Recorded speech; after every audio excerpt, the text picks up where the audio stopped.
Stand by for the latest episode of the Biz News Flash Briefing. The latest news from the world of business and investments.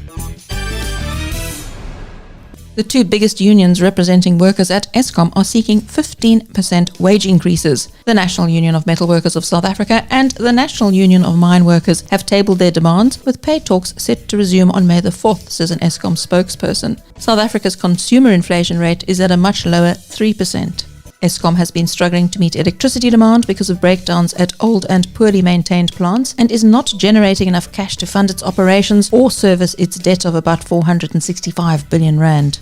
South Africa's biggest business group will help develop private industry's capacity to administer 160,000 coronavirus vaccines a day. Vaccines will be administered at pharmacies, employer premises and large-scale sites developed by medical insurance providers and others, says Martin Kingston, chairman of Business for South Africa's steering committee. He says no citizen will be denied. The announcement comes as South Africa begins asking people over the age of 60 to register for the vaccine. The country has been slow to roll out its vaccination program and has now had to pause the distribution of doses because of uncertainty about J&J inoculations. A new set of tax law amendments make it possible for the South African Revenue Service to impose criminal sanctions on taxpayers who neglect their tax affairs. The amendments, signed by President Cyril Ramaphosa and promulgated earlier this year, make unintentional tax errors punishable by a fine or imprisonment. Tax consultants say this is a step away from the previous legislation, where taxpayers could only be fined or sent to jail if their transgressions were committed willfully and without just cause. The global economy is showing signs of recovery after a year of business shutdowns. US stocks jumped to record highs this week, with retail sales and weekly jobless claims signaling an accelerating recovery in the world's biggest economy. Thursday's economic data showed that some parts of the US economy, like retail sales, have returned to or exceeded pre-pandemic levels.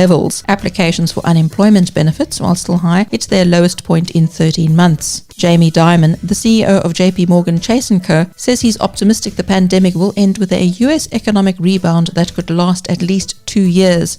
China's economy also strengthened in the first quarter of the year as consumer spending rose more than expected, putting it on course to join the US as twin engines for a global recovery in 2021. You've been listening to the Biz News Flash Briefing, bringing you the latest news from the world of business and investments. Subscribe to Biz News Radio on iTunes, Spotify, Amazon, or by visiting biznews.com.